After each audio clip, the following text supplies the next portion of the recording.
Hello friends, and welcome to Personal Budgeting with Google Sheets. My name is Luke. I've been using Google Sheets on and off for the past several years, and I've been budgeting for about as long as that.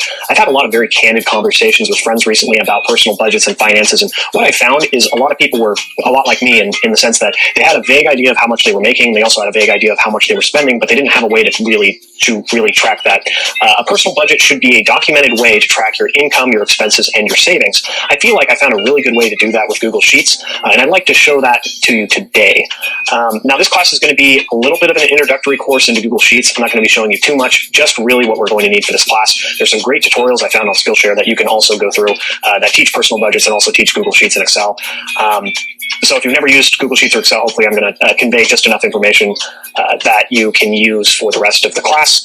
If you've never made a budget before, this is an introductory class for you as well. This will show you the basics of personal finances, how to track your income, how to track your expenses, and then how to track your savings as well. So without further ado, let's get started.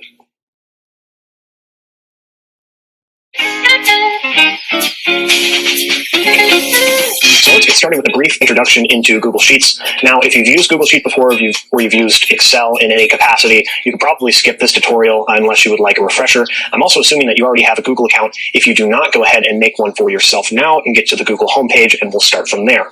All right, so we're on the Google homepage. If you're like me and you use Google Sheets a lot, you'll see that it will pop up down here, and you can go ahead and click on that. If not, what you're going to want to do is navigate over here to the top right to your Google Apps. You're going to want to scroll down to Documents, scroll all the way to the top left side of the screen, click on Menu, and then select Sheets, and now we are in Google Sheets. Up at the top, you'll see Templates, and at the bottom, you're going to see your most recent documents. Now, you'll notice at the top, you have two different budget options. You have annual budget and monthly budget. I've tried both of them. Personally, I don't really care for the layout and the look of them. We're going to create one ourselves that I think is a little more intuitive. So to start a new document, click Blank. A new spreadsheet will open. In the top left, you're going to see the document name currently titled Untitled Spreadsheet. You can click right on that name and edit it. We are going to change this to Our Budget. All right, so the document is titled. Let's take a look at Google Sheets. First, all these little rectangles are called cells. It's in these cells that we will be adding all of our data and titles. The cells are sorted by lettered columns and numbered rows. So for example, the uppermost left cell here is called A1, while the one below it would be A2, and so on and so forth. To edit a cell, simply select the one you want to change with your mouse or arrow keys and type whatever your heart desires. So in this case, I'm going to type function. And we're just going to do a pretty rudimentary chart here, okay? In cell A2, I'm going to type 100. And in cell A3, we're going to type 200. And just click off that. Now, once we have a few cells with data, you can do some interesting things. First, we can use functions to add, subtract, multiply, or do whatever we would like with these numbers. To do a function, select cell A4. So we're going to select this one here at the bottom and type equals. This tells Google Sheets that we are about to enter a function. Cell A4 in this case is going to equal whatever we type next. So we would like to find the sum of these two numbers. So 100 plus 200, we can type equals and then type sum, followed by parentheses. And then we can select these two cells by selecting one and holding down Shift to select the other one. Once we are happy with our function, we can push Enter. You'll see that 100 plus 200 now equals 300. We can even change the value of the two above cells to change the value of the sum. So let's change cell A2 here to 300. And you'll see that the sum now equals 500.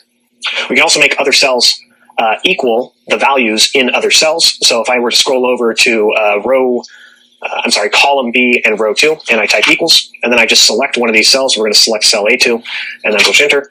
You'll see that it now equals 300, and then just to verify that this cell will equal this cell no matter what, I'm going to type 100 again, and you'll see that cell A2 now equals 100.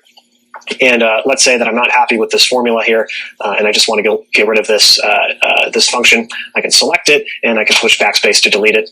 Let's say that actually I really wanted that 100 there. I can undo by holding down Control and then hit Z on my keyboard, which will undo. If you're on a Mac, it'd be Command Z. If I want to redo deleting instead of pushing delete, I could also push Command Y.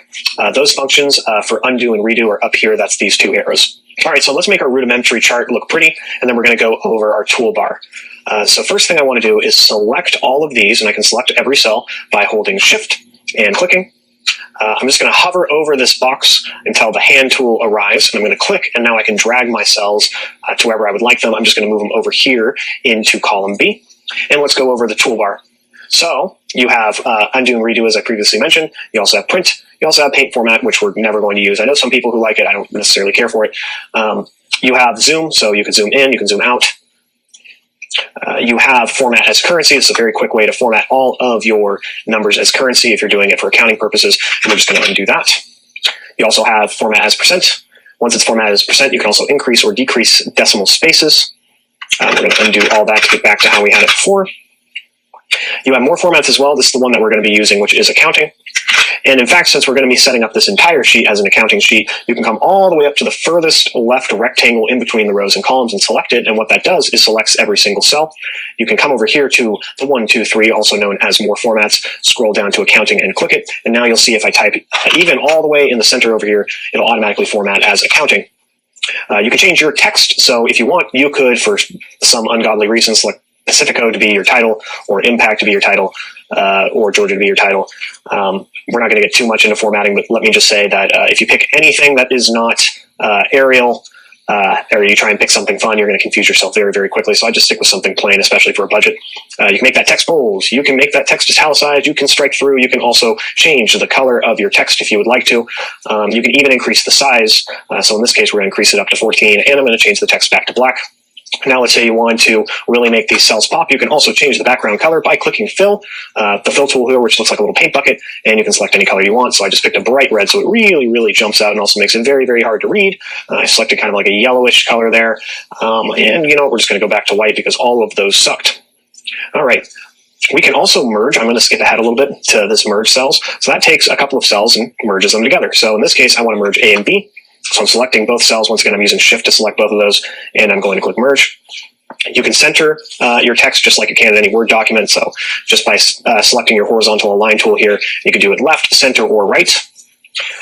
You can also increase the sizes of rows and columns. I know I'm kind of jumping back and forth here, but in order to show you what these next couple of tools do, I have to increase and decrease the size of rows. So I'm going to drag this down, and you'll see that my function title is at the bottom of the cell. Now, if I want to vertically align it, I can select this vertical align tool here, and I can align this to be up at the top. I can align it to be in the center, and I can align it to be at the bottom. In this case, I want it to be at the center. And now this is a lot of space here in this row. I can resize rows by just double-clicking in between the space on the two rows. You'll see it highlights blue. Double click, and now the row is sized to whatever the largest text is, I guess, if that makes sense. So, like, for example, if I were to type, let's just type function again here, and I were to drag out the row, and let's center this again with the vertical align tool. You'll see I have two different size fonts. If I were to double click on the row, it's still going to size it to the larger size. It'll never size it to the smaller size, and we don't need that, so I'm going to push delete. All right, you also have text wrapping. So in the furthermost left column, the A column, I'm just going to type a couple of random notes here. So we're going to call this birthday money. And next to it, we're going to type the best Christmas present ever, exclamation point. And you'll see that the text gets cut off by the cell. Now, as I just taught you, you can come up here in between the two columns and double click, and that's automatically going to resize your column. But in this case, let's say we don't want to resize the column, and we just want this text to wrap. Conveniently enough, there is a text wrapping row. So what I'm going to do is select here, a text wrapping tool. You're going to click text wrapping, and you're going to select wrap in the center. You'll see it didn't do anything. That's because we had our column resized. Now, if I click the column and drag it over, you will watch the text wrap inside the cell, and now I can really move this column anywhere I'd like it, and that text is automatically going to wrap. Keep in mind, though, if I were to double click and size it, it'll size it to what it thinks the best format is for wrapping, but it's no longer going to size it all the way out to here, for example, because it doesn't need to. The text wrapping tool basically renders this obsolete. So we are not going to, actually, no, we'll leave the text wrapped. Why not? And let's just drag this back. And you know what? I forgot to label this bottom row, so we're going to call this total. All right, now let's say we want to make this chart look pretty. You can highlight the entire chart, and you have some border options. If you click on borders, you can do all borders. You could do just center borders, the crosses. You can do just the horizontal borders. You could do the vertical borders. You could also do outside borders, left, top, right, and bottom. Or you can click this button right here, which is going to just be all outside borders. You can also change the border color, and you can change the border style. We're going to ignore both of these. So go ahead and click on borders, and you will see that we have a very simple black border that shows up on the outside of our chart here. And let's say that we want to do a fill, so this chart really jumps out. You can highlight everything again, come up here to your fill color. If you remember, this is how we change the color of cells. And we're going to go down to alternating colors. And alternating colors makes this very basically pretty looking alternating color fill on all of the cells. When it's selected, you can change the colors, and you can come in here and really change the details of the alternating colors. So personally, I like the preset, so we're going to leave this blue, and voila, we have a very, very simple chart where I can change any of the totals inside. It's automatically going to sum it in the bottom. One thing I forgot to mention is with functions, there is an almost unlimited amount of functions that you can do in Google Sheets. We're primarily going to be focusing on sum. We're also going to be doing a little bit with subtraction and division, but let's say I wanted the top cell to be subtracted from the bottom cell. I could do equals, and I can select up here. By the way, notice I'm doing everything in this function line right here instead of in the cell. That's also an option as well, so just keep that in mind. This correlates to this. And I want B2 subtracting, so 50 subtracting 100, and push enter. You'll see that the accounting, by the way, if you're not familiar with accounting format, parentheses means negative numbers. So we are now $50 below zero, so negative $50. And if I change this to 250, you'll see that now we're 150. So there's a couple different ways to do functions. You can manually do it, or you can Google, and my recommendation is you just Google different Google Sheet functions, and you will get a massive, massive list of functions, almost anything that your heart desires, engineering, financial, et cetera, et cetera. But like I said, in this course, we're just going to focus on the basic ones. Now, let's say we want to get rid of all this. You can highlight everything and push delete, but you'll notice that all the formatting remains the same. Well, we want to get rid of all that formatting, so when we start our budget, we don't have any of this in the way. You can select the columns, or if you'd like, you can select the rows by just selecting the rows and holding Shift, or selecting the columns and holding Shift, right-click, and come down to delete columns, and it'll tell you which columns you'd like deleted. And the columns are now gone. So that should give you a pretty basic run through on Google Sheets. In the next lesson, we're going to get started with our budget.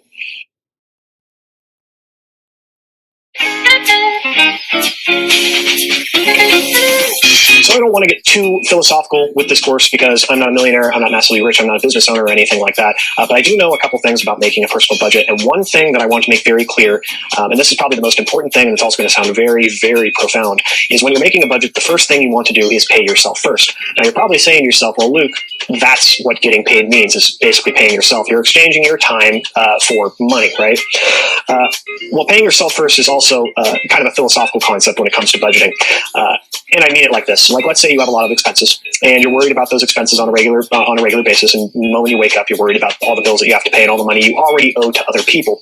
Well, if the first thing you do when you get paid is you pay off all of those bills, you start creating, or at least what it did to me, is it creates this mentality of, I'm not going anywhere, all my money is just going to these people, so why don't I treat myself? And you get this mentality of, okay, I have to treat myself. And what it did for me is I started overspending, because this weird logic of, well, if I spend my money before I send it to someone else, then it's still, in a way, it's my money, because at least I'm getting something I want out of it. I'm going out and I'm buying an electronic, or I'm going out to dinner 4 nights a week. So the idea of paying yourself first is taking whatever you make, no matter what it is, no matter your financial situation, what expenses you owe, or anything, and you're setting a little bit of that aside in a nest egg. Now, my recommendation is you do it 10%. 10% of everything you make, put it into an account that you don't touch. That's your sacred account. So that way, when you get paid, you're seeing your wealth grow. Even if you have all these other expenses, you still have this one little spot where you're in control of your money. So in that vein, in the next lesson, I'm going to teach you how to make a very simple income chart.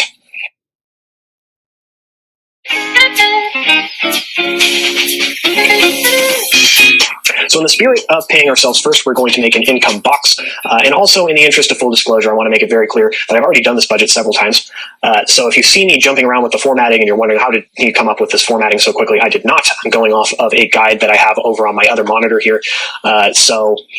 Which, by the way, I'm going to just take the finished product and we're going to put it in the Skillshare class. So if you didn't follow around accurately and you just want the budget for yourself, you can go pick that. But if, like I said before, if you're wondering, how did I come up with that design so quickly? That's why. It's because I am cheating off of my past self. So with that said, let's pay ourselves first. We're going to title this net income, and we're going to merge it, and we're going to increase the title to 14, and we're going to center it. This by the way, is how I'm going to be doing almost every chart. So we're going to start with the title, we're going to merge it, we're going to center it, and we're going to increase it to 14. All right, and now everything in the left column is going to be whatever our income name is, or whatever we're going to classify our income as, and then the column on the right, our C column, is going to be the values of that income. Okay, so if you're paid biweekly like I am, so every 2 weeks, you have 2 paychecks. So I'm going to title this Paycheck 1. And underneath the Paycheck 2, and I want to leave some room for additional pay. So maybe you pick up a side gig, or you got a side hustle, or maybe you get birthday money, whatever you want to use this additional income for. You're going to title this additional income, and we're going to do one more, additional income. And as we did in the previous lesson, we are just going to size this column by selecting and double clicking to properly size that column. All right, and then we're just going to leave a couple of spaces here. And at the very bottom, I'm going to title this total. I like my totals in capital letters. Just really jumps out.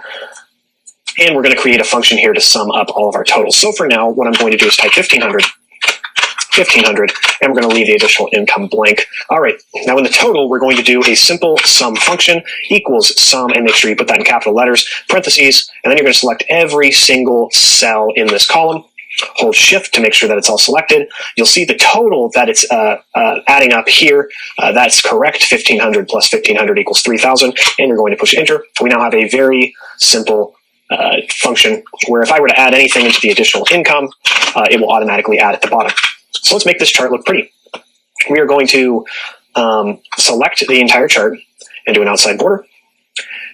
And because money is green, we are going to make our income green. So we're going to select the paint bucket, go down to alternating colors, and select the generic green one. Now you have a way when you're doing alternating colors to create a footer. So if you come over here to footer and select it, you'll see that you have a footer show up that's a slightly darker color than your alternating colors, especially when you add it set to the preset. I do not like the footer colors. I typically don't, especially for total boxes. I like doing them more of a generic gray.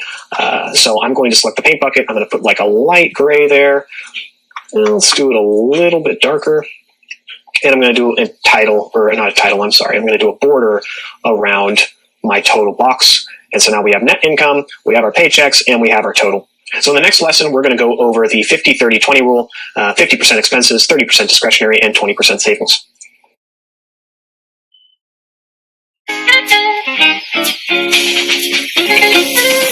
So as I mentioned in the intro, our budget is based on the 50-30-20 rule, meaning no more than 50% of our income should be going to expenses, about 30% should be going to discretionary spending, and about 20% should be saved. We're going to make a chart that is going to keep track of how close we are staying to this goal.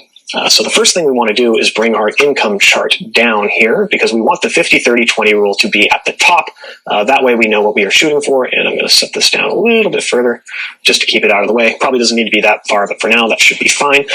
As I mentioned before, all my titles are going to be following basically the same rule here. 50-30-20 is the name of this title. I'm going to title the rule. And we're going to merge it across 5 cells. So 1, 2, 3, 4, 5. Merge. We're going to center it, increase it to 14-point font. And now for this chart, we're going to do a couple of subtitles. I'm going to leave the first one blank, but the next one I'm going to type 50% savings, 30%, pardon my spelling, by the way, discretionary, and 20%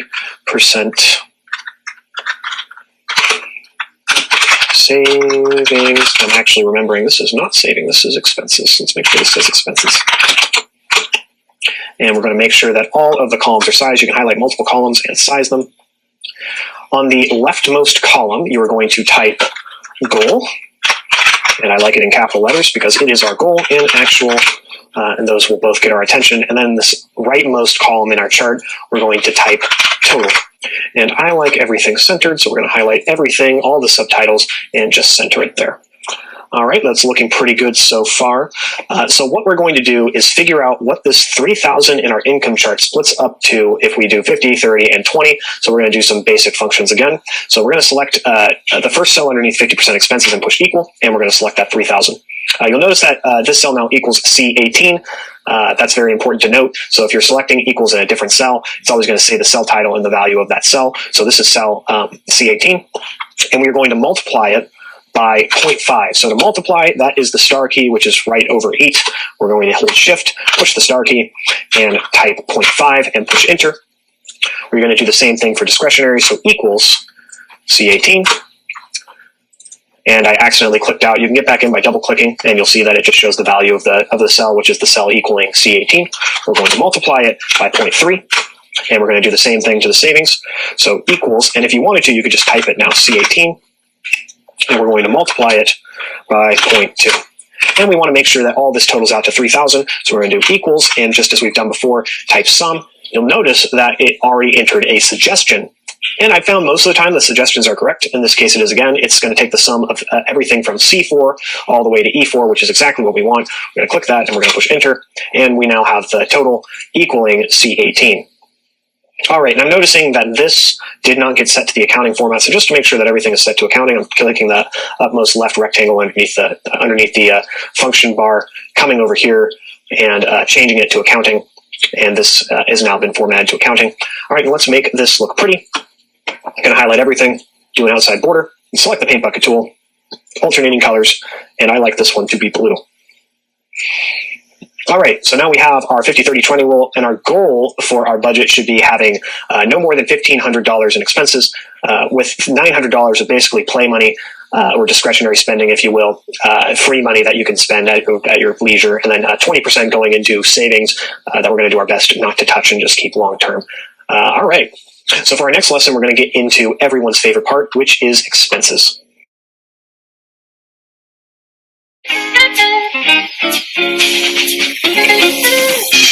All right, so now we are at everyone's favorite part, which is expenses. I know I'm saying that a little bit facetiously, but honestly, I found that the more open and honest I am with myself about expenses, the better my budget actually does. Now, there's a couple different kinds of expenses and a couple different, I guess, times that they need to be paid. You have, of course, weekly, daily, sometimes annual and monthly expenses. We're going to break down our expenses in a monthly, and I'll show you how to do that in Google Sheets. And then there's also constant and variable expenses. Now, constant expenses are the expenses that you already know about. You know when they're coming, and you know the exact amount every month. This would be things like, Netflix, Hulu, and car payments, if you will. It's always the same amount unless you decide for whatever reason you want to pay more. A variable expense are ones that you actually need to budget for, right? So a variable expense is things like gas and electricity. The price of that expense is determined solely on your usage, and it's subject to change. So we need to figure out what our average is per month so we can budget for it. And there's a couple of ways to do this. The way that I recommend is you should open up your bank statement, whether you're online or you get a paper bank statement, and go through and log what all your different variable expenses are and sort them. So in my case, I took all of my gas payments for the last couple of months, I'd say like 2 months or so, 2 or 3 months, and I found first off, I guess you could find the average per fill-up, or just to get an idea of how much you're paying per fill-up, how many fill-ups there are, and then what the total was. And I found the average total for each of those months. So with that in mind, let's do that in Google Sheets. So first, let's find some empty cells. They could be anywhere because we're going to end up deleting this. I'm going to do mine all the way out here just because this way I can delete the columns instead of just pushing backspace and reformatting everything. And I'm going to title this gas, and let's say it's for June. And I'm just going to take a couple of cells here and do a border around it so I don't get confused, and we're going to center it. That might be a little overkill. You don't need to do that, but I like to do it because it's a little easier for me to read as I'm typing things. And now we're just going to go through our gas expenses or our gas charges for June and enter them in underneath gas. So in this case, we had a fill up of $32.70. We had another fill up of $29.68. I have a very, very economical car. We had another one of $40.37, and we had another fill up of $16 as just a top off. All right, so that's everything that we have here for June. I'm just going to select this entire chart and copy it right next to the other chart. And let's do our next fill-ups for the month of July. So for July, we had a fill-up of $28. We had another one of $19, one for $16, and then we had one for $45. My gas tank magically grew. And we want to find the sums of each of these charges. So equals, and we're going to do sum, and you're going to see that it automatically suggests these above. That's perfect. That's exactly what we want. So that comes out to $118. Going to do the same thing for the month of July. Going to do sum. It automatically recommends the cells above the function, so we're going to go ahead and click that and push enter. So we have a charge of 118 and 108. So let's find the average of both of these. And you might have already saw that there was a function that showed up when I was doing the sums for both of these columns for an average function, and you would be correct. So we're going to pick a random cell here. Let's pick this one, enter equals, and we're going to start typing average. and you're going to see there is an average function that shows up, and then it prompts us to select some cells. Now you have a couple of ways of doing this. You could hold shift and you could select all of these. Whoops, I want to get back in here. And you can select all of these cells in this row, and that will work. Another thing that you could do is, let's say you only want to get these two cells and only change the values in these two, and only get these two cells because you're going to change the values in the rows later. You can hold Control, and Control will allow you to select individual cells without selecting all of the cells in between, like holding the Shift key does. And then we're going to push Enter, and you're going to see that our gas total comes out to 113.38. Now, let's say I were to come in here to either of these columns, and let's just change this to 30, for example. You'll see that our average is also going to change as well. And I want you to do that for all of your variable expenses, so we can figure out what we're going to do with our expense chart, and so we can create a budget. My recommendation is, if you get a total like this, that's 113, just round it up to 120 when we're doing our budget.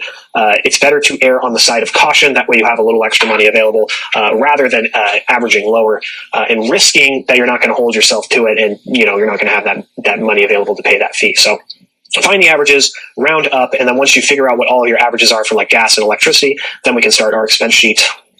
And in fact, let's split this up. We'll split the lessons up. We'll do our expense sheet in the next lesson, so we'll delete that.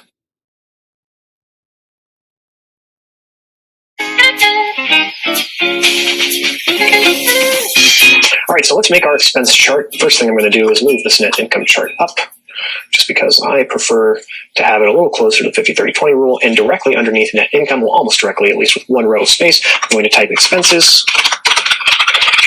merge, and center the title, and switch the title to 14-point font. And very similar to that, actually, honestly, the expense chart is going to be the exact same as net income. So if you remember how to do that, you can jump ahead. If not, what we're going to do is label everything on the left side, put all of our totals on the right side. So we're going to label our first expense here, and I'm going off my cheat sheet as I had mentioned before. I'm going to do housing,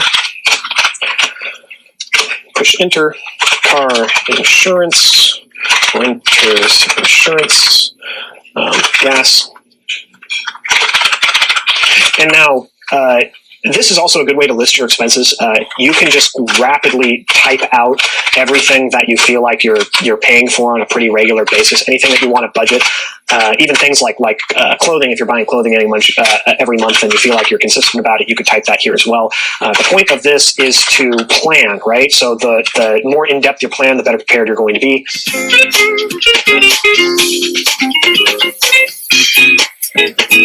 All right, so we've gotten to our first annual expense, car registration.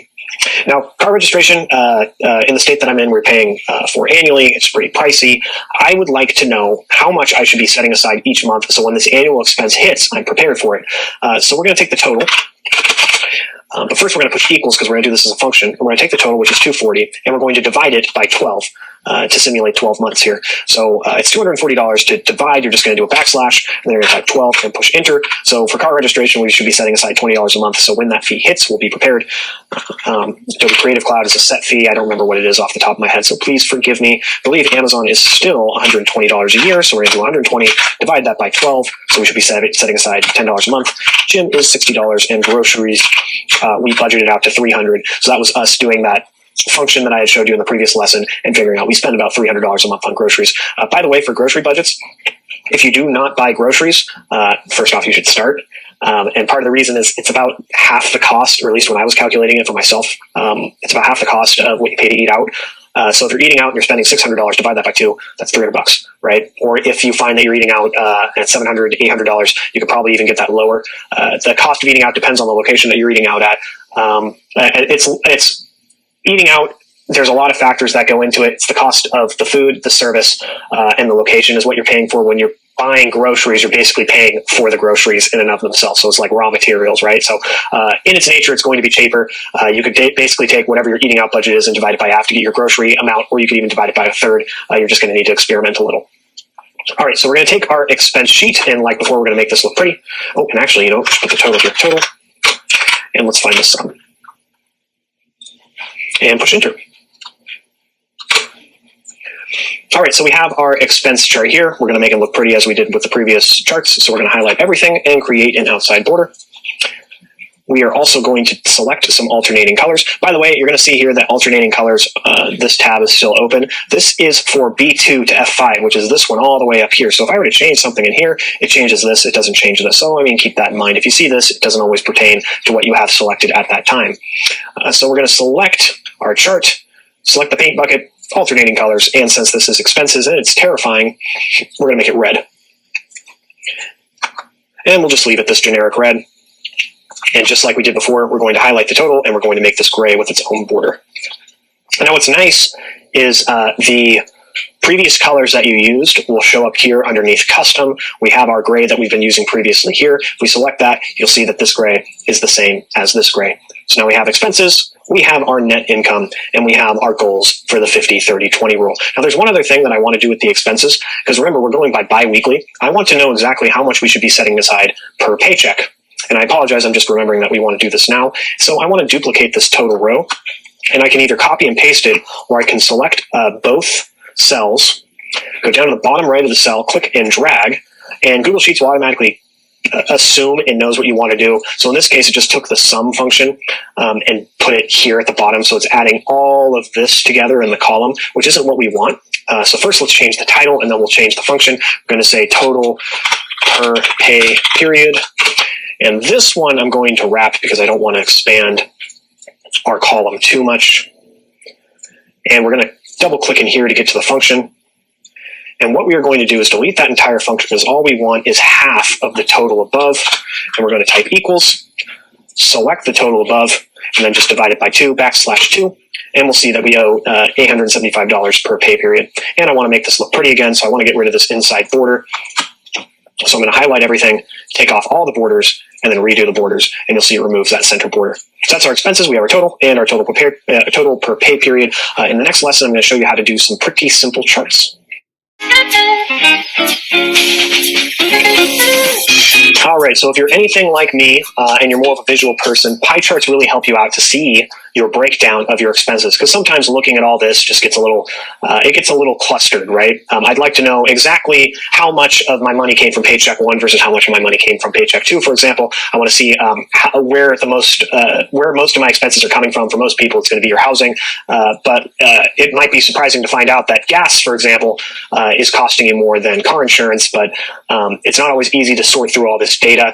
So what we can do is select the title of our chart, hold shift, and select all the other cells, stopping right before you get to the total. And then you can come up to the top above the toolbar in the menu bar, click insert, and then select chart.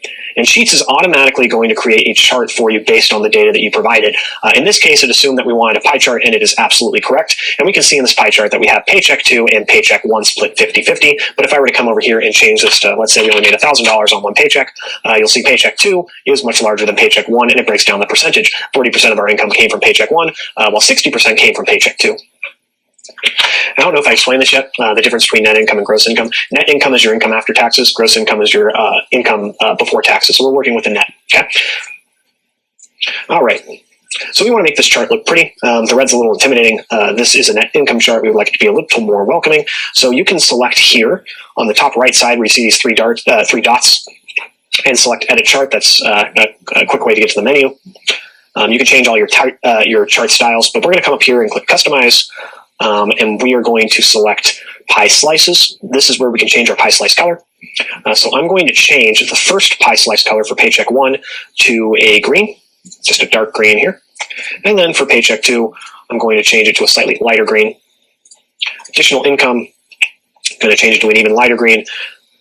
And then for the last, additional income, I'm going to change it to the lightest green. So now if I were to come in here and enter in some totals, you'll see that we have the entire chart looking green with our additional income showing up on the pie chart as well. I'm going to get rid of those because these are the only two that we're working with right now. We can also title this chart. So let's get back into our chart editing menu, select Customize, go down to Chart and Axis Title, and we're going to title this chart Net Income. And you'll see that the title shows up here in the top left. So let's do the same thing now for expenses. I'm going to select the title of the expenses and select all the way down to the line just before total and total per pay period. Insert chart. It should automatically recommend us a pie chart, which it does. And we're going to make this look a little bit more intimidating because it's expenses. So in this case, the menu is already opened up here for the chart, since this is the chart that we have selected. We're going to come over here to pie chart, pie slices, and we're going to change the color to a red. I don't really like this bright red, so we're going to do a dark red here for housing. And we're going to do car insurance. Let's do a lighter red. Renter's insurance. Now, we don't want this entire chart to be red, so we're going to pick some other intimidating colors. So let's do yellow for renter's insurance. I just picked some warmer colors for these, which, by the way, if anyone knows a quicker way to do this, I would love to hear it. I know that you can also go through and select themes. I never use themes. I've always just kind of done things custom myself. Like I said, if anyone knows a better way to do it, I'm all ears. I know there's a couple programs that we used in the past where you can just change the color of the entire chart at the same time, and it's really, really glorious. So I missed a couple colors here. I can click on this green directly, and I can change that color, so it'll automatically sort that for me. We're going to do a bright orange, and we're going to select this one here, this blue, and we're going to make this well, I don't think I've used that red yet. No, I have not. Oh, I did use it here. Make that the darkest red, and this green, make that the brightest red. So this chart's a little hard to read. We can make it a little easier to read with border colors. So we can select over here, click menu, edit chart, come over to customize, pie chart, and you can select border color underneath the pie chart menu and select black. All right, so that's a lot easier to read. Just by looking at this, I can see we spent 17.1% on groceries, 45% on housing, 5% on car insurance, et cetera, et cetera. You can also resize these titles or these charts by clicking on them and dragging them out. Expenses tends to be the more complex chart. So let's actually move the net income over here and the expenses up to the forefront, and let's remember to title our expense chart. So we're going to click this, make sure that the menu is open, edit chart, customize, come down to chart and access titles, and we're going to title this expenses. All right, and we have our title in the top left. All right, so the next lesson, I'm going to show you how to do a monthly breakdown, which will show where to allocate your money. And then after the monthly breakdown, we'll enter in everything into our 50-30-20 rule.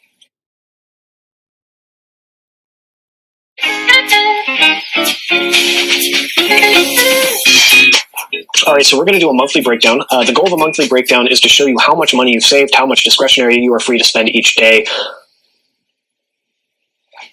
All right, so the goal of a monthly breakdown is to show you how much you saved and how much discretionary you're free to spend each day. I'm going to make ours, still assuming you are paid bi-weekly. You, of course, are free to edit this any way you'd like, but make sure you are holding true to the 50-30-20 rule, and I'll explain that in a second. Step one, we're going to make a title, and we're going to title it monthly breakdown, and just like we have with everything else, title it.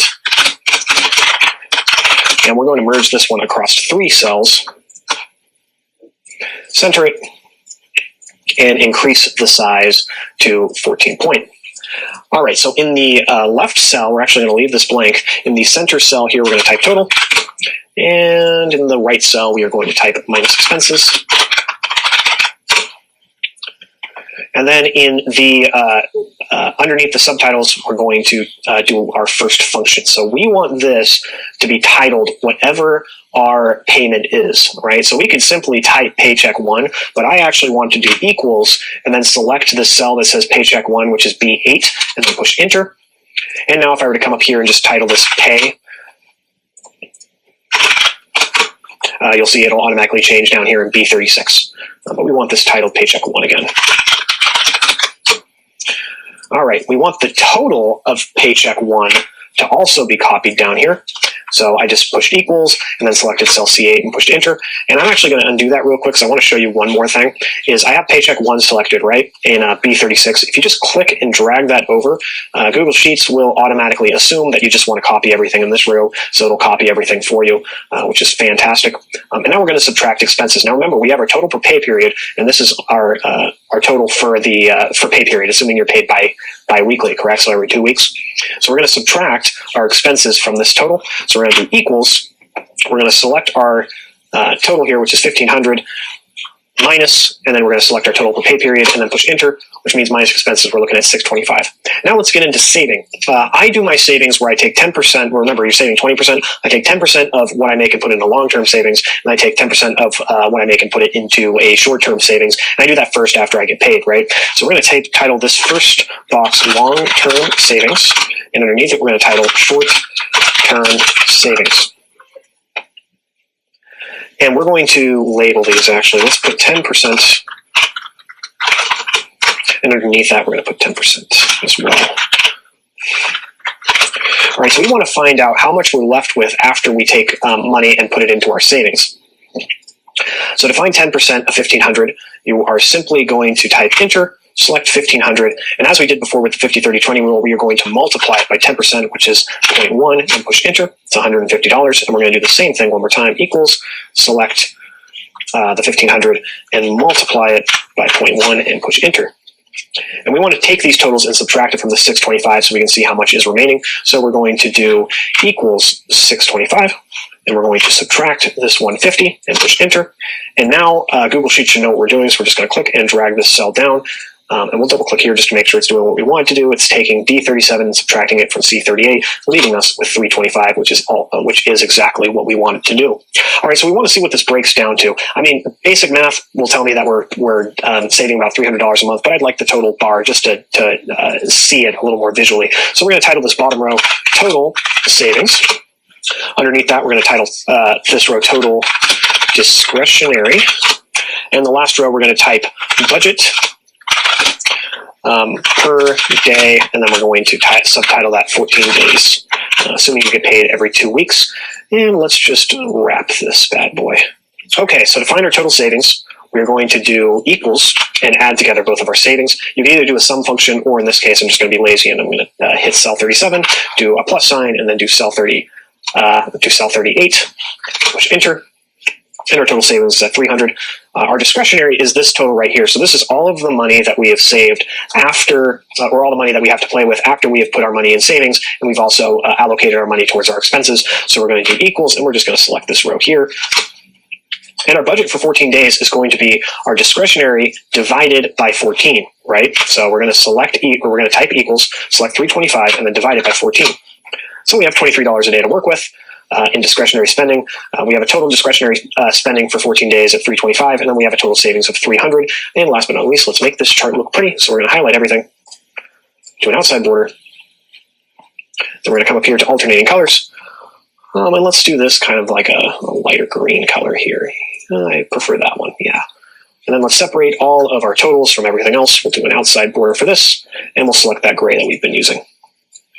All right, so here's our monthly breakdown. Every paycheck will be subtracted, so we'll see what our total is minus expenses. We'll see how much is left after we take 10% out of, well, we'll also see how much 10% is. So we'll automatically calculate that it's 150, but let's say I were to come up here and change it to 1,300, it should automatically change it. Yeah, so it automatically changes it to 130. We'll see what that breaks down to. We'll see what that breaks down to in terms of total savings, in terms of total discretionary, and in terms of budget per day. So we want to duplicate this chart one more time for paycheck 2. You can really duplicate this chart as many times as you'd like, but in this case, we're just going to duplicate it for paycheck 2. And notice that if I highlight all this and I drag it over, it'll duplicate all the functions, but it doesn't duplicate the formatting. So I'm just, or at least the alternating color. So I'm going to copy it instead by pushing Control-C. You can also come up here to edit and do copy. Control-C or Command-C on a Mac, Control-C, and then we're going to paste. And we now have our new monthly breakdown. And you'll see that it didn't format the exact way we wanted it to. What this is telling me, the fact that all of this is blank here, it tells me that Google Sheets is guessing the wrong rows. So actually, if we click in here, we'll see that it wants to take the data from E8. Well, E8 is like over here, so we don't really want this coming from E8. We're going to delete that, and we're going to select paycheck 2 instead. And for the total row, we're going to select our total and select the total for paycheck 2. I mean, same thing. If you want to do that, you can also just click and drag at this point, and it will automatically duplicate. Now, notice it's not subtracting expenses properly. It's probably doing the same thing, and it is guessing where our expenses are coming from. Yes, it is. It's guessing that our expenses are coming from F32, which we're not. So we're going to delete that, and we're going to select total per pay period, and then push enter. All right, so now the chart is working as it should.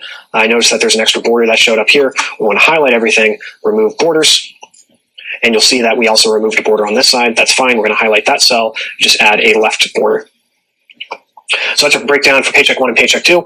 If you work an hourly job, this is going to be very, very helpful for you because not all your paychecks look the exact same, especially when you're not salary, right? So in this case, let's say you get one paycheck that's $1989.37, and then another paycheck that's 13.23, I don't know, 0.98. You'll get a breakdown for each of your different paychecks. So for paycheck 1, for example, you have $51 a day to work with, and then paycheck 2, you have $13.16 to work with.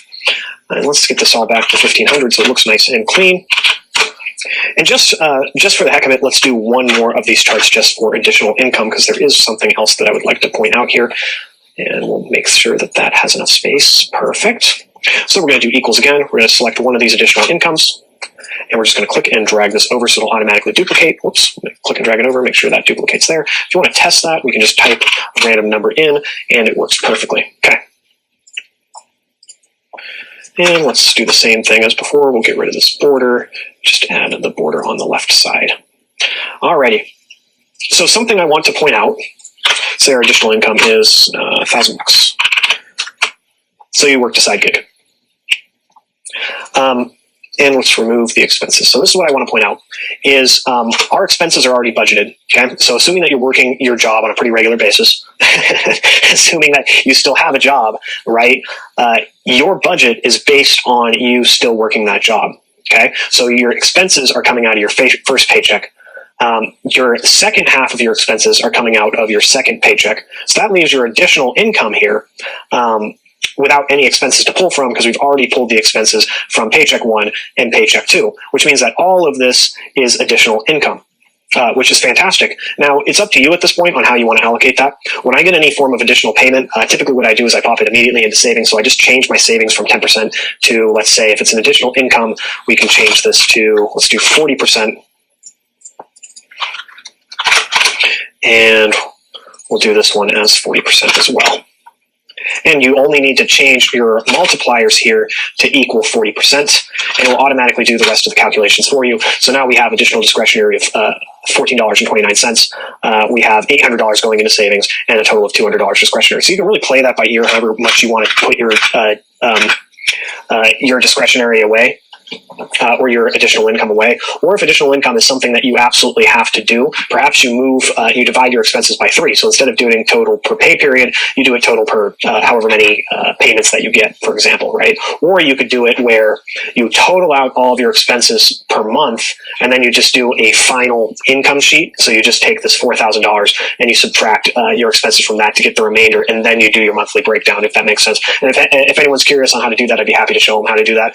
But for now, we're going to stick with the sheet in the way that we have it, because we're already running a little long here. All right, so we want to total all of this out and see what we are working with so we can get all of our data for the 50-30-20 rule, but that's something that we're going to have to leave for the next lesson.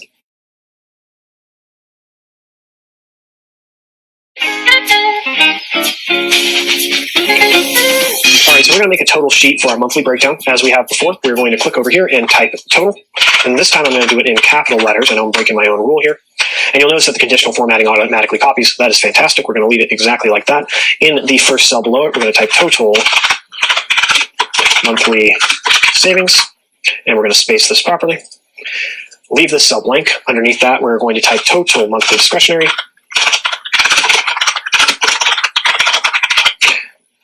Space that out again.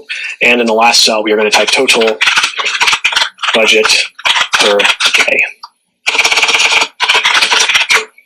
And we're going to space that out as well.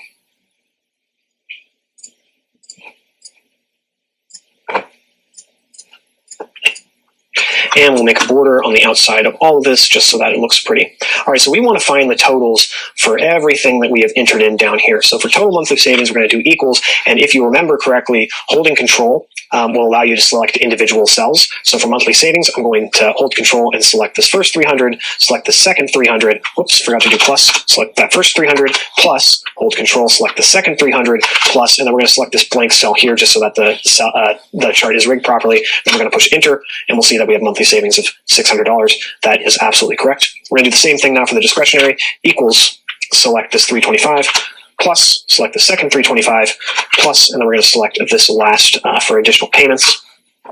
And then for budget for 14 days, this is actually where it's going to get a little different, okay? Because what we're doing with the total budget per day, if you remember correctly, is we're taking whatever the discretionary was and dividing it by the amount that we need to divide it by. So if you're 14 days in between pay periods and you already subtract your expenses, that's how much you're taking. That's how much you're breaking up per day, right? But we need to find this number for 28 days. Now, if I were just to add these two together, we get 4642, which does not work in terms of how much we can spend per day. We need to find out over 28 days what we were able to spend, okay?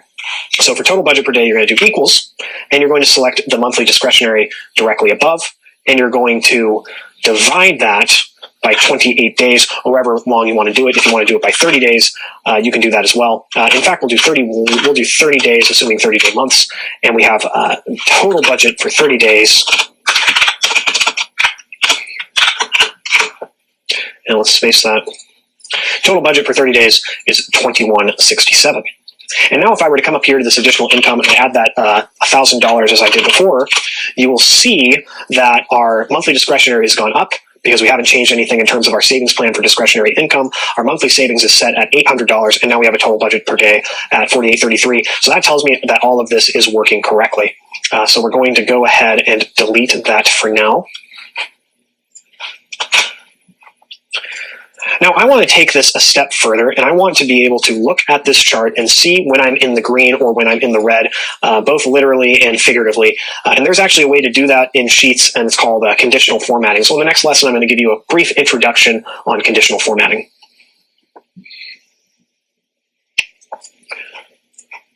All right, so conditional formatting. We want to plainly see when these numbers are over 0 and when they're under 0. So as we've been doing before, you're going to select each of these cells underneath savings, discretionary, and per day. You're going to hold Control and select them individually. You're going to right-click. Oops, let's make sure we do that. Hold Control and right-click and select conditional formatting, and you're going to see a new menu opens up here. This conditional format is going to apply to this range, and here are the format rules. The cell will change to this color if the cell is not empty. So that's pretty simple. I mean, the cell's not empty, so it automatically changes to green, but we want it to turn green only if the number is over 0.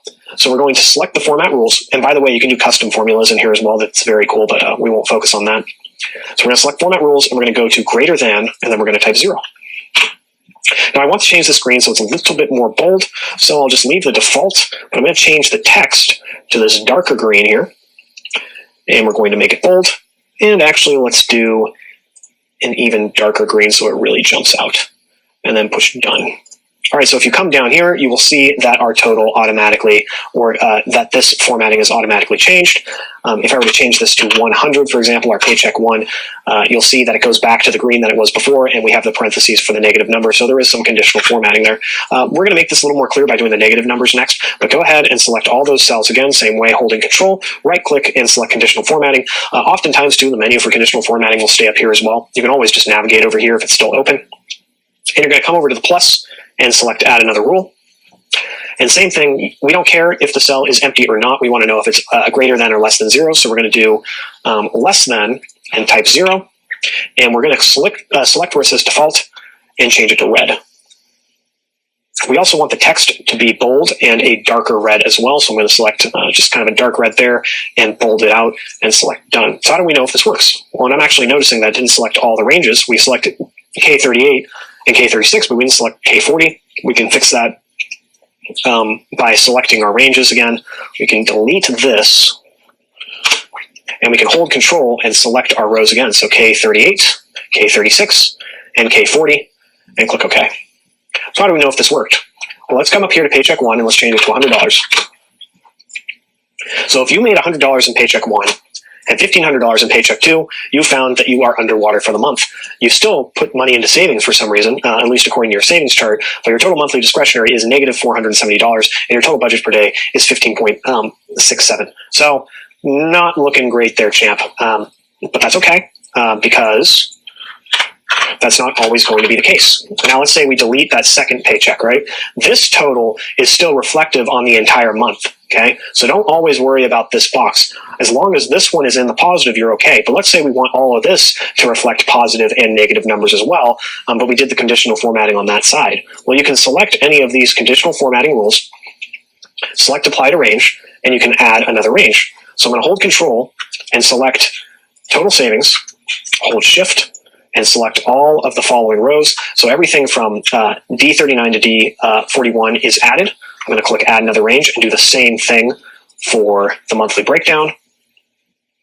And I actually screwed that up by holding Shift. I'm going to do the same thing for the monthly breakdown here, and we're going to select G39, hold Shift, and we're going to do the last range. And you can also move this menu. we're going to select J39, hold shift and select that range and select OK. So all of this is now highlighted green, which means that we were in the positive. So if you only enter in one paycheck, just focus on this column here. So let's do the same thing for the negative numbers, just so we are being honest. You can select this. So notice, by the way, when I selected this conditional formatting rule here, the conditional formatting rules only showed up for the conditional formatting that exists in that cell. So if I want to get this negative formatting that we had set up before, I need to click one of the cells that have it, select. Whoops, actually, let's get out of that. So to get back into the menu, right-click, conditional formatting, select the conditional formatting rule, and just like we did before, we're going to add some ranges. So add another range, hold shift, add another range, hold shift, add another range, hold shift, and push OK. All right, so we have some more data to work with now. So everything. So now what's going to happen is when you get your paycheck, you're going to enter in your paycheck directly up here into net income, and you're going to see a breakdown of all of your income. You're going to see a breakdown of all your income and exactly how you should be saving it. So in the next lesson, we're going to enter this into the 50-30-20 rule, and then we'll start working with some variable expenses.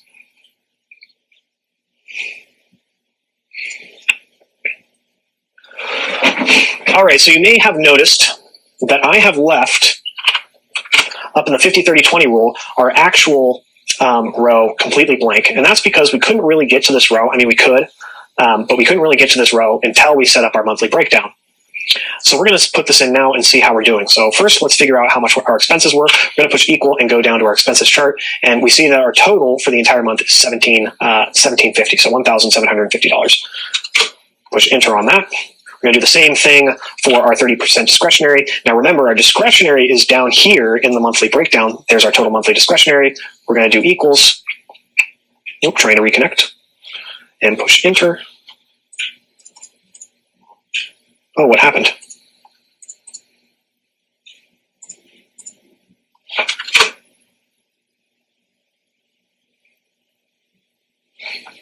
So now we're going to do the same thing for the discretionary. I'm going to select the discretionary row, push equals, go all the way down to total monthly discretionary, and push enter. And we're going to do the same thing with savings. Push equals, go all the way down to monthly savings, which is in our breakdown, and push enter. And we want to make sure that these totals match. So you can actually click our sum function that we set up here in one of the earlier lessons, click and drag, and we want to make sure the border stays at the bottom. So here's what our breakdown looks like. $1,500 is what our goal is. We're at $1,750, so we're a little above our goal. We have discretionary spending at $900. That's our goal. We only have $650, so we're actually not getting to spend as much as we would have liked to save. We would have liked to for the 50-30-20 rule, and our savings is at $600. Now you have a couple of options. You can either even this out depending on how important discretionary spending is for you. Perhaps you host a lot of friends, perhaps you host a lot of parties, and those things are very, very important to you. You could always lower your savings in order to get to this 30% discretionary, but remember to always pay yourself first, and you should always be saving something at some point, no matter what. But looking at this, we can see, all right, maybe our expenses are a little too high. What can we come in and cut? Perhaps you can get a lower cell phone plan. I know there are plans that are offering $35 a month these days, so you can go down to $30 a month. Gas prices are slowly lowering, so maybe we don't need a $120 budget. Can we make do with a $100 budget? Perhaps we can get a deal on Adobe Creative Cloud. I forgot I am a student, or I just conveniently remembered now that I am a student, so it is only $10 a month for me, or some ridiculous fee. Or our grocery budget, maybe we lower it down to $250. Maybe there's a local gym or a gym that's in your apartment complex that's free. You can just set that to 0, and now you're not paying a gym membership. And you can see as we start lowering our expenses, our chart's automatically updating. And I'm going to undo all that because we want to get an actual breakdown. So that's what the 50-30-20 rule looks like. Now, don't be afraid to cut expenses. Don't be afraid to cut expenses. And the benefits of doing a 50-30-20 rule chart and doing your expense chart is it really allows you to see what expenses are the most important to you. So for me, the first time I did this, I saw I was overpaying for my cell phone. I was able to lower my cell phone plan, contacted my cell phone provider and say, what can you do for me for a lower cell phone plan? They revealed some interesting things about my data that helped me out a lot. Electricity, you can be using a lot less electricity, perhaps. Renter's insurance, maybe you can get a better deal on renter's insurance or car insurance. Once you see your numbers, it'll allow you to play around with your numbers and really start shopping some deals and better options for yourself. Now, the last thing that we're going to do today is figure out what our variable expenses actually are, like what we're actually spending on variable expenses. About a title. And we're going to type a month. So currently it is December. So we have our variable expenses for the month of December. And we are going to make these larger, 14 points. Make sure that they're sized properly. And I'm going to center them. In this case, I'm not doing any merging, at least not at this point. Actually, let's just move this December over because I already know exactly, feel like I know exactly how much we're going to merge. And now for the subtitles, we are just going to type out date, in case you want to log the dates that you spent money on these expenses. We're going to type gas, we're going to type electricity, and groceries. And we're going to merge this across all of those cells. And we're going to drag December back over here. All right, so we're just going to go down a couple of cells and we're going to make a total box. You can put it underneath the date because we're not going to total together dates or find the averages of dates or anything like that. So you're fine putting the totals underneath your subtitle here. And we're going to do equals sum parentheses, and you're going to select all of the rows above and push enter. And we're just going to duplicate that for all 3 of these variable expense rows. Just drag this over. And we can test this out real quick. Let's just do 10, do 12, we'll do 15, and you'll see it automatically totals at the bottom. Now let's make this chart look pretty. Highlight everything, border on the outside, and let's make this yellow. So we're going to do right click. Oops, sorry, not right click. We're going to highlight everything. Come up here to Paint Bucket, conditional formatting. Oops. And we're going to highlight everything. Going to come up here to Paint Bucket, and we're going to select alternating colors. And let's make this a yellow. Yellow really sticks out from everything else that we've done so far. And we're going to push done. Now there is something that I forgot to put here. We're going to do one more row, and I'd actually like this row to be separate from everything else. So we're going to type budgeted. Then we're going to type actual. And we're going to type difference. Alrighty. So now for each of these rows, for the budgeted rows, we're just going to do equals, and we're going to find whatever we listed in our expense chart here. So in the case of gas, we're budgeting $120. Go ahead and push enter there. In the case of electricity, we budgeted $60. We're going to push equals and enter it there. And then for groceries, we budgeted $300. We're going to do equals, enter, and put it there. And actually what I'm realizing is the date doesn't exactly make sense for this chart unless you wanted to split up all of your different expenses. So we can actually do that. Drag this over. This is kind of the fun thing: is the more you use Google Sheets, you start seeing before you start seeing problems before you even reach the problem. So that's me. This is me seeing a problem that just arose. We're going to type date. We're going to type date. And let's make sure that the conditional formatting or the alternating color is going to work for everything. If we want to remove alternating colors, you can click check. Remove alternating colors. Select everything again. Paint Bucket, alternating colors. Select that yellow that we liked. And we'll do the no borders and then outside borders. And I want this bottom row to be separate from everything else. We're going to do an outside border on that as well. All right, so we have date rows for everything. And we also have rows for each of our expenses. We also have our budgeted expenses that automatically show up here. For actual, we're just going to make that equal the totals above.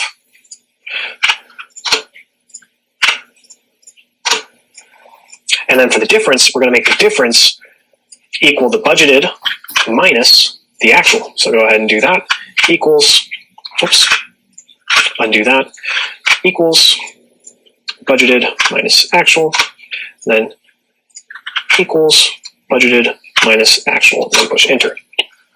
And we want to do some conditional formatting for this as well. Since we already set up conditional formatting up here, I can come up here and right click on conditional formatting. And as we had done before, let's get back into that. Select the cell, click conditional formatting, select the values, and then click apply to range. And we're going to add another range. And I'm just going to push control and select each of these different cells here. So we're going to do that one, we're going to do that one, and we're going to do that one. So we're doing C58, E58, and G58, and then we're pushing OK. So we're in the green for all of that right now. All right, so now let's do the negative numbers. So push done there. Same as before, add another range, select, and select, and then push OK. So what you should be able to do now, anytime you get a gas charge or anytime you need to go buy gas, you can enter in your numbers here for your gas charges. You can date it, so this happened on 12/5, for example. This happened on 11/17. And you can keep track of all of your variable expenses and see how you're doing versus the budget. Now, let's say, I'm just going to put a crazy number here for gas expense. Let's say you spent $100 on gas. At this point, you are able to tell, all right, I went over budget on this one particular thing. Perhaps that's something that you adjust in the future. Perhaps you adjust your expenses up here and you increase it. That way, you're not in the negative. But this is a pretty simple way to track how you're doing versus your own budget. And we'll go ahead and remove all these. And what I am noticing is I also forgot to do the gray color here. So let's go ahead and select that gray that we've been using. And let's do it for this row as well. All right, and that is how to make a very simple personal budget and budget breakdown in Google Sheets. I'm pretty new at doing this myself in terms of making budgets in Google Sheets. Before I had been writing out everything by hand or going off my bank statement. I'm happy to help. I've been using Google Sheets for a pretty long time now, so I can help any way I can. If you have any questions, please reach out. Like I said, I will do the best that I can.